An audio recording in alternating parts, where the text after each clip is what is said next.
what inspired your journey to entrepreneurship? I started business life when I was 20 years old. 20? Yes, Oh, one of the key things I learned to run a successful business is to hire the right people. And you got to trust them for them to trust you. I'm always open to thoughts, I'm always open to feedback. I'm not going to say that this career path is easy or I'm not going to do anything wrong. I might make mistakes, but I'm always ready to hear what your feedback is and your point of view. so you're going to be a great listener. Yes. And you're going to take And feedback. I'm going to also not only listen, but work on it. Hey, Krishani. Hello, how are you? I'm doing great. Good morning. Good morning. Happy Friday. Happy Friday. Right. It's the weekend. It's the weekend, right? So I heard your weekend is going to be pretty busy. Yes, we have an event for Harrisburg. Red Chillez International Festival. So Oh, we're really? going to be Oh, where over is there. it? In Concord. In Concord, okay. Okay. So the way we are going to structure this is we're going to ask a little bit background on what you're doing currently. And obviously we want to know a little bit more about you. And now you're also, getting into something special. So we'd like to talk a little bit about that. So yeah, walk us through your background and, what inspired your journey to entrepreneurship. I started business life when I was 20 years old. 20? Yes, Oh, that was my first business when I came here. I Yeah. had a 7-Eleven in downtown Charlotte. I had it for 7-Eleven. Wow. I had it for 8 years until I sold it recently, about 2 or 3 years back. Ever since, that's the only thing I know, and that's the only thing I've done all my life is business. But my background originally was forensic science, what I studied in Australia. Mm. But when I moved to the US, they didn't transfer my credits. So Okay, so you had to start all over? that was what they wanted me to do, was start all over. And I'm like, at this point, I don't know. But you do have a degree in forensic Yes, I do science. have a forensic science degree. Why Australia and how come in Australia? So when I was in India, I just chose to go to Australia for a student visa. Uh-huh. And my husband was here at that point. Oh, okay. So when I finished my degree there, I moved here Oh, okay. Okay. after I finished what I was doing. Cool. So that was like a 3-year degree or a 4-year degree? 3-year degree, but it was the 2.5 because I did the last 6 months virtual. Oh, So okay. that's why it was Okay. 2.5. That's in Melbourne or Sydney? Sydney. Sydney. Okay. Very good. So tell me a little bit about your personal values that actually shaped you as an entrepreneur. Personal values, I would always put family first, integrity, empathy. All of those are personal values that I will carry with me forever throughout my journey. Like, you can't take anybody for granted. Nobody's too big, too small to do anything. Right. But I mean, it's not going to be easy, but is it worth it is what you got to ask yourself. Great. So now you said you started the 7-Eleven franchise in Uptown Charlotte, and then you sold it recently. I just sold it, yeah. Sold it, but I believe you also have a academy, childcare. Yeah, academy. right. So after that childcare, we had another convenience store right in Charlotte by Independence Boulevard, going towards Charlotte. And then in the meanwhile, we also have a kiddie academy that I got in 2021 that I've been running. It's a childcare center with licensed for 162 kids. Then we got the Red Chillez in 2023. In 23. Okay.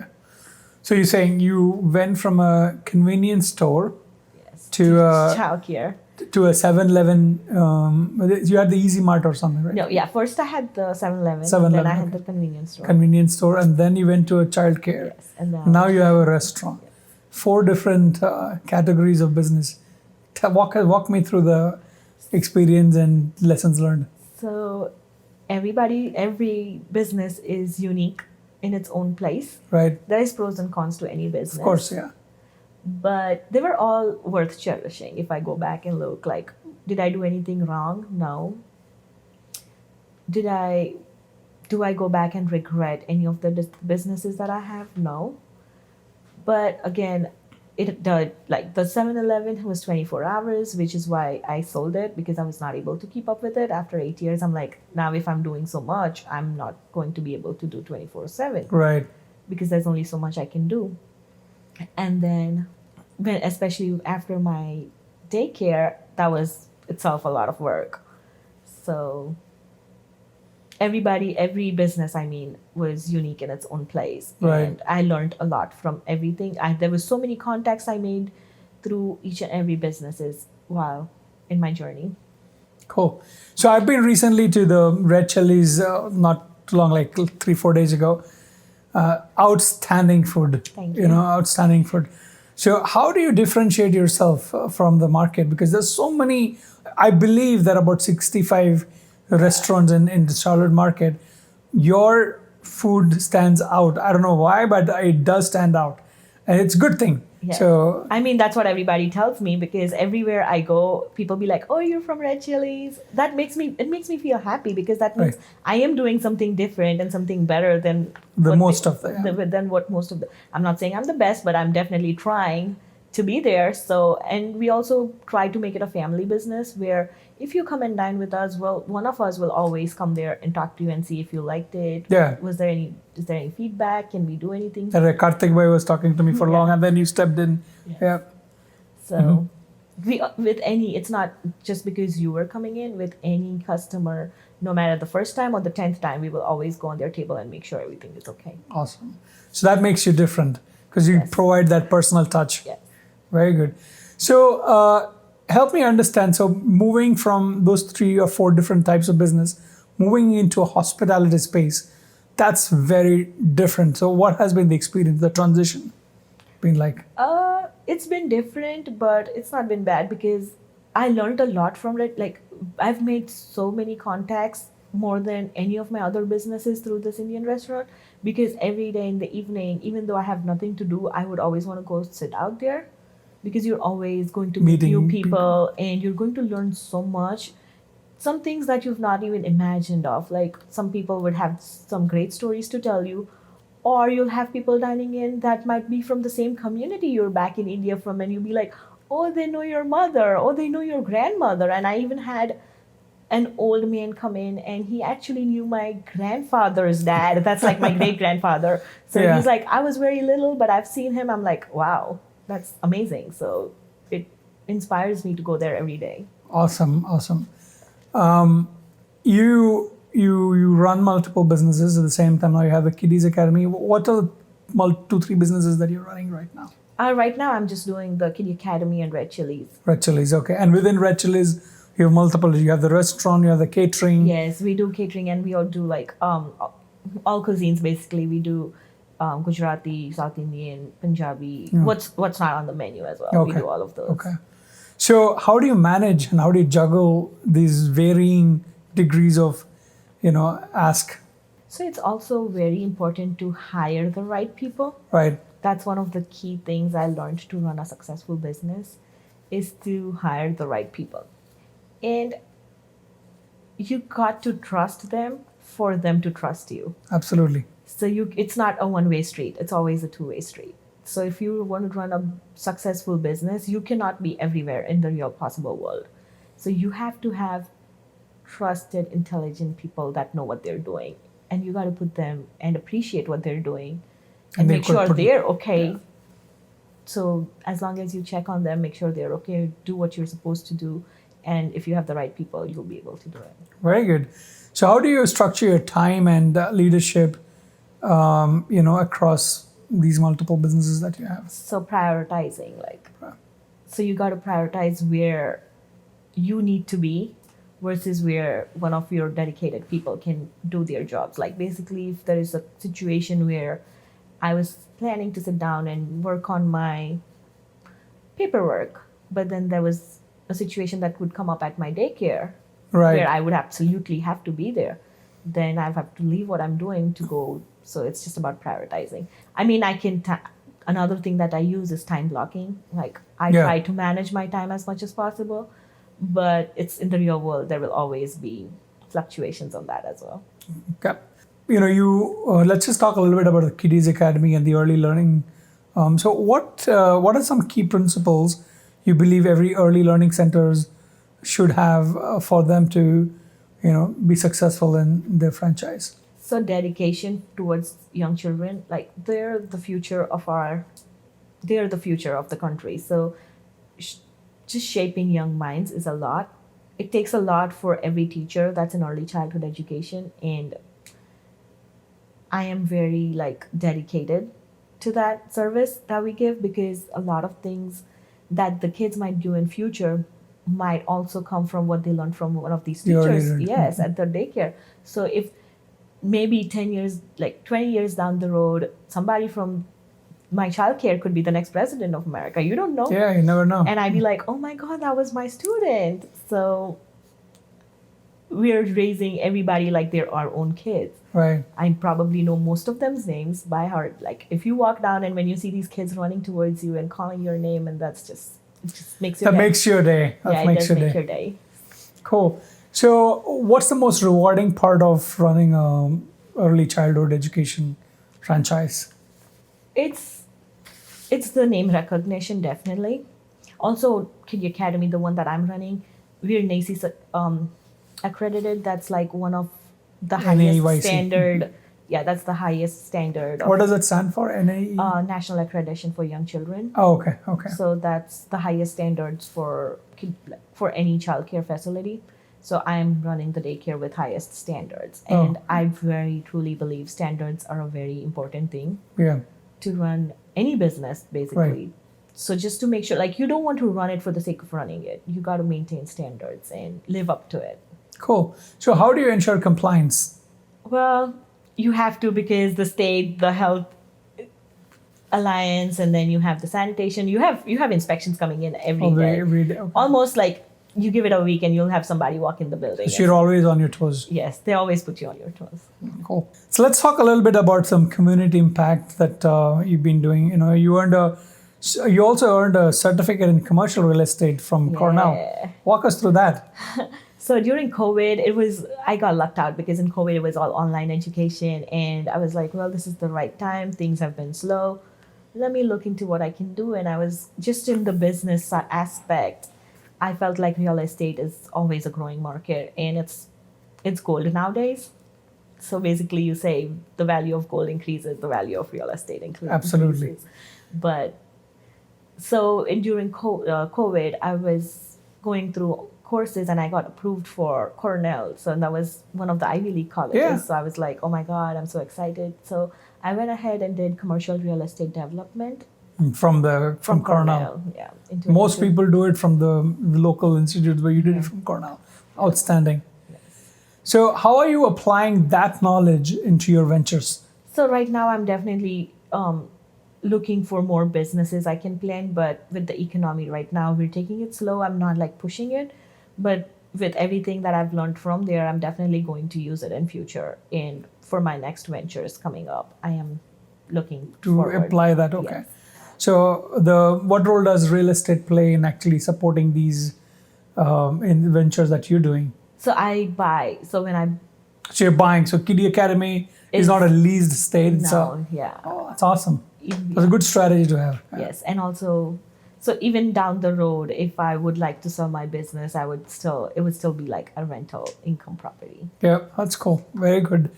So as someone deeply involved in the community organizations, I think you're also part of the Healthy Cabarrus. I'm yes on the advisory board for Really? Healthy Cabarrus. Okay, how do you bridge business with the social impact? It's not, so we have, most of thing is virtual, so you can work at your own times, which is easier, and it's also giving back to the community that you make from. So Right. I'm strongly believe in giving back to the community that made you who you are.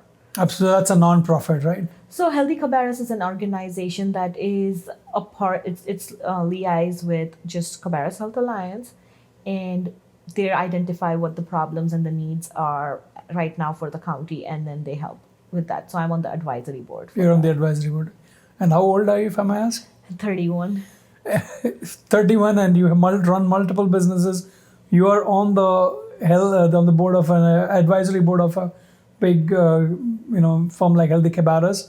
And then you're also running for political office. Yes. I'm going to talk a little bit about that. I'm going to ask you questions on that. That's amazing. Congratulations. Thank Well you. done. Thank you. Good. So let's talk a little bit about leadership and some operations aspects. So what's your approach to building high-performing teams across different businesses? So when I hire people, I just don't hire them and leave them day one, like, you know what you're doing. So I lead by example. That's my very big statement on what a leadership quality needs to be, is to lead by example. Lead So by I do what I expect them to do first. I So do you- not tell them, I do not dictate them. I say, and then I also give them, I let them do things their way. And I don't say things need to be done in certain way like I want it to be done, as long as the things are done and done efficiently. So you give them the directions, but not necessarily So, micromanage yes, them. I don't micromanage them because I feel like you got to trust them and they also need to learn. I don't only believe in like, I need to grow, I want my team to grow with me. Got it. So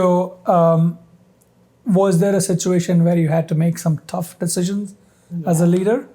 Always. You always have to. Do you want to give an example of? Well, I mean, running businesses, you always have to fire some good people, Yeah. but for the good reasons as well. Right. You got to make decisions for the greater good. It's good or the better or the best. Yeah. So you always So have to which- make decisions for the greater good. So which one is a right instead of, if there are two rights, which one is a better right? Which one is the better Yeah. right to do? And then in the long run, if that's, you always don't have to see what benefits you. You also got to see what benefits the entire business, what benefits your coworkers, your colleagues, your employees that you hire, the parents that you serve, your clientele, everybody. You got to look at the bigger picture. Got it. What lessons did you learn from those experiences? It just makes me tougher day by day. Cool. And how do you, because you're running these multiple businesses, you have in some place you have your coaching, like childcare experts, and in some you have, waiters and waitresses and managers. How do you foster a sense of belonging and ownership culture among them? So when whatever business I walk in, I try to be one of them. So if I would walk into a daycare, I would dress up looking like that, like what I'm dressed up right now, act like very professional person, be one of those people, catch up on the responsibilities. But if I go to the restaurant and if I have to help out in the kitchen, I would make sure like I have an apron on, help them where they need to move things, they need to, whatever they need me to do, I'm ready to help them because they're doing it for me. So instead of saying I'm going to do this, I'd be like, where do you want me to help you? And then I just take on what they need. Awesome. Let's talk a little bit about a very important subject. And I know we touched upon a little bit earlier. You're running for the, county commissioner. Yes. So walk me through why you're doing it, what's the reason behind it, and what kind of support that you need to make sure that it happens. So Cabarrus County Commissioner is what I'm running for. Right. In Cabarrus County, we have 5 cities that belong there: Harrisburg, Concord, Kannapolis, Midland, and Mount Pleasant. Also, 10 years back when I went there, Cabarrus County was not as huge. We have people moving in every day. And then when you pull the numbers, you'll see the Indian community there is growing. Yes. And we're one of the highest taxpayers. And Right. I said, well, why do we not have the voice at the table when we as a community pay the highest tax? That makes sense. We don't use law enforcement as much Yeah. unless needed. We're one of the quiet people that stay home, do our own things. Law-abiding citizens. Law-abiding. We can even see a police car and be scared of it. Like we'll break Yeah. for no reason, even though we Right. didn't do anything wrong. Right. So we do not even utilize the tax Any of the dollars that we, facility, yeah. I mean, I'm not saying that in case there was a break-in or something, we would call them, but not as often as. Yeah.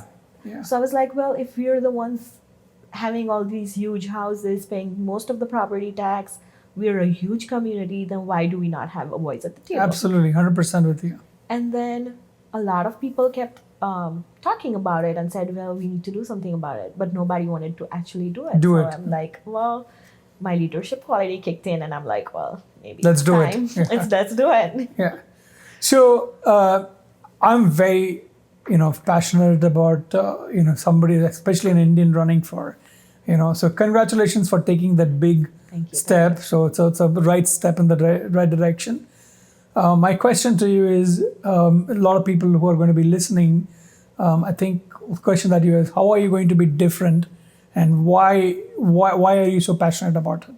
Because I'm going to listen to my people. Right. Like right now, if there is a school board question or whatever question for the county, you can go to the office and they'll move you from one office to another office to another office, and we can never get answers. And I've been there, and which is why I want to run for the office. Because it's not easy for an Indian person to run for office in America. Right, yeah. And when you, especially Cabarrus County, because it's abide by the old conservative laws, and it's hard for people to accept change. So if I want change, it's hard, and I'm going to fight it. Awesome.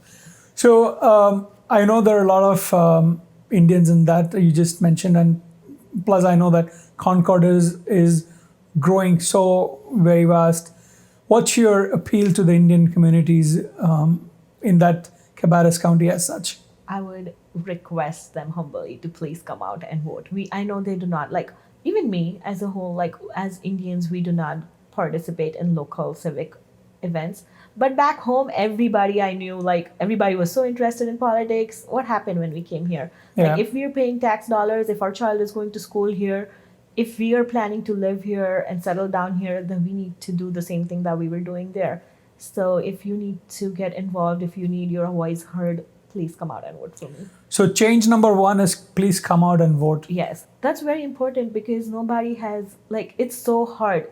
We do not go out and vote. Right. I don't know what the thing about that is, but it is time that we step up. Otherwise, it's going to be hard on us. Yeah. And change number two, which I want to say, is vote for Shani. Thank you. Anything else that you want to convey to the people who are listening to this from your running of the office standpoint? I mean, I'm always open to thoughts. I'm always open to feedback. I'm not going to say that this career path is easy, or I'm not going to do anything wrong. I might make mistakes, but I'm always ready to hear what your feedback is and your point of view. So you're going to be a great listener, Yes. and you're going to take feedback. And I'm going to also not only listen, but work on it. Right. Awesome. So coming back to our regular talks. So there's some. We'll talk about trends and industry insights. So what are some emerging trends in the early childhood education system that you want to talk about? Honestly, at this point, there is not a lot of emerging trend because of the political situation and everything going on. Right.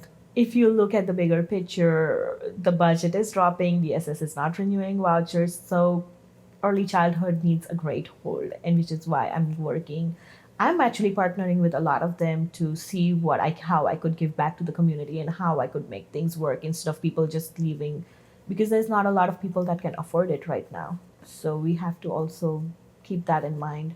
So I'm partnering locally and trying to figure out ideas with Town of Harrisburg or Health Alliance or Christian Cooperative Ministry and see how I can help them and how I could help them. Right. So since COVID, a lot has changed in the consumer behavior, especially the hospitality space. Yes. What have you learned from those changes, and how are you adapting to the changing needs of the consumers? So let me tell you about the restaurant in that case. Yeah. Since COVID, I feel like people have become antisocial. You mean they're not very social? Yes, not very social. They don't like to go out a lot. Uber and DoorDash has become like their priorities. Uber Eats, okay. Nobody wants to get dressed and go to the restaurant anymore. They'll be like, hey, let's just Uber, we'll eat home. Right. So that trend, we're seeing a rise in that trend because our to-go orders have increased, probably Significantly. doubled, and our dine-in customers has decreased a lot, especially in the younger generations. Okay. What's the right balance? You want to have mix of both? Yeah, I mean, it's always, sometimes we all do to-goes and Ubers in like extreme cases if you're eating by yourself or if everybody's tired. Right. But the thing about family gathering, actually going out to eat has Reduced. Yes, significant. So that family time has to improve. Yes. Not saying the other thing has to come down, but the family time definitely has to improve. increase. Yeah. Very cool. So I always ask this question, especially some of my guests. If Aryan were supposed to start a franchise business as opposed to starting a business on its own, what would you advise him, whether to start a franchise or whether to start something on your own? if it's your first time, franchisees always is helpful being a franchise because they have a backup. They've done the work for you, but also considering on which franchisee to go to is very, very important. Do your research. Don't rush into things. Take your time. Take advice. It's okay, but also you don't have to follow everybody's advice. Follow Right. your own mind. Do what you think is right for you and your situation, Mm. because everybody's situation is different. So we got to make sure what is right for you. Okay, so that would be basically if I were to put in a single word, first identify the right franchise, learn from that, and then start your own Yes, business yes. later on. Whether you sell it or not, it doesn't matter. Yes. Cool. Looking back, what would you say, what would you advise your younger self if you were to start all over again? If I was to start all over again, I would definitely still be in business, Yeah. but I would have taken hospitality to start with instead of retail. Okay, so that's a change that you would have brought. Yes. Okay, and why? I just like it myself. I just like being social and talking to people and knowing more things. Whereas Right. retail, people are just coming in and out so quick. They don't Right. have the time. They'll be like, They don't have "Hi, the hello, time. So thank you." here you get a chance to To speak to actually them talk to people and meet new people and learn. and get their stories out. Awesome. Okay. What does success mean to you today? Success to me is as much important it is money wise, financial wise. Success also means what your impact is on the community, on the people around you, on your family. Right. You can be successful earning lots of dollars and not have any family time. That's not success. That needs to be a work-life balance. Agreed. Also, earning money and then none of your employees like you.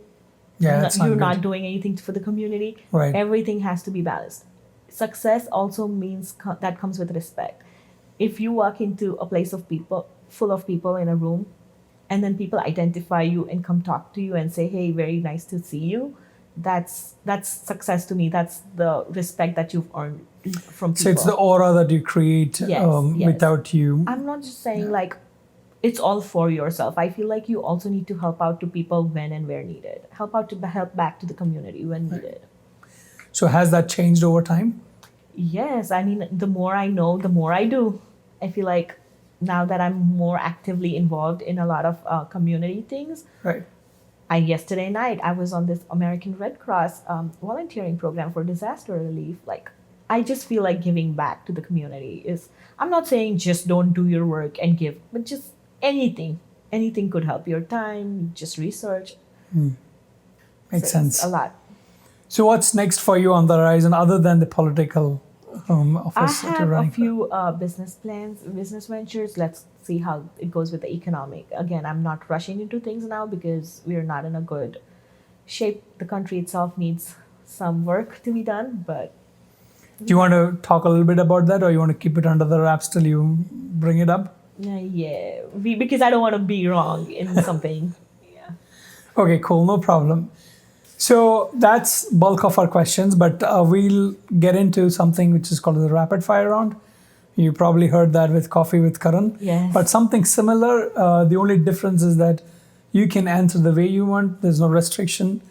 No answer is right or wrong. So it's your answer is your answer. Okay. Coffee or tea? Coffee. Why? Iced Iced coffee throughout the year. throughout the year. Why? I just can't drink anything hot. Okay. You don't like anything hot. Okay. Favorite city you have ever visited? Cape Town, Cape Town, South Africa. South Africa. Okay. Why? I visited there twice and it has it all. You can drive around and you'll see mountains on one side and you'll see the ocean on one side. Nice. There's greenery, there's wildlife, there is everything there. Cool. I love it. One book every entrepreneur should read. Starts with Y. Simon Sinek. Simon, yeah. Yeah, Simon Sinek. Okay, very good. I've heard his TED Talk. It's probably one of the best TED Talk that I ever. Yes, it's very seen. good. Cool. Shout out to Simon Sinek. Most used app on your phone? Snapchat. Snapchat, of all things. No WhatsApp. No. Okay. Snapchat. Snapchat. Interesting. I see that trend quite a bit in the younger crowd. Aryan, I don't know if you don't use Snapchat, but I see some of the high schoolers, they use Snapchat quite a bit. Yeah. Yeah, cool. First job you ever had? It was actually in Sydney. I was working as a server in the Indian restaurant. Were you? Wow, nice. Okay, and what was that experience like? I didn't like it, but it was needed for me It to was a know. necessity. It was necessity, not only financially, but also for me, now that I'm running the same business, to know what it feels like. So when I talk to people, I know what's going on in their head. Yeah. Okay, So when I talk to the servers, I always make sure, because they're all UNC kids, I always make sure that they're good, because they're also missing home. That's one part of them. They're constantly missing home. So I also try to make sure if it's Ugadi or if it's Eid or whatever, the kids that are working right now for me, I always try to make sure I do something special for them, so that way they don't miss home. That's very important, to include them as part of the community and not treat them as, you never know, some of them might just own several restaurants later in their life. So good. Night owl or early bird? Night owl. Night owl. Like me. Till what time? 2, 3, 4. And what time you wake up then? 8:39. 8:30. That's good.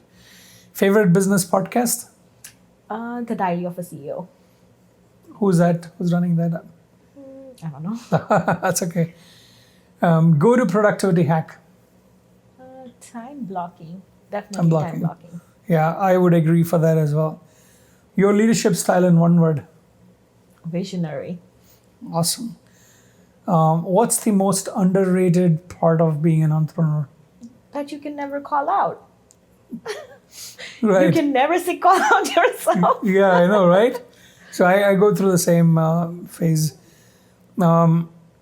One thing people get wrong about running a childcare center. It's not as easy as you think. Okay.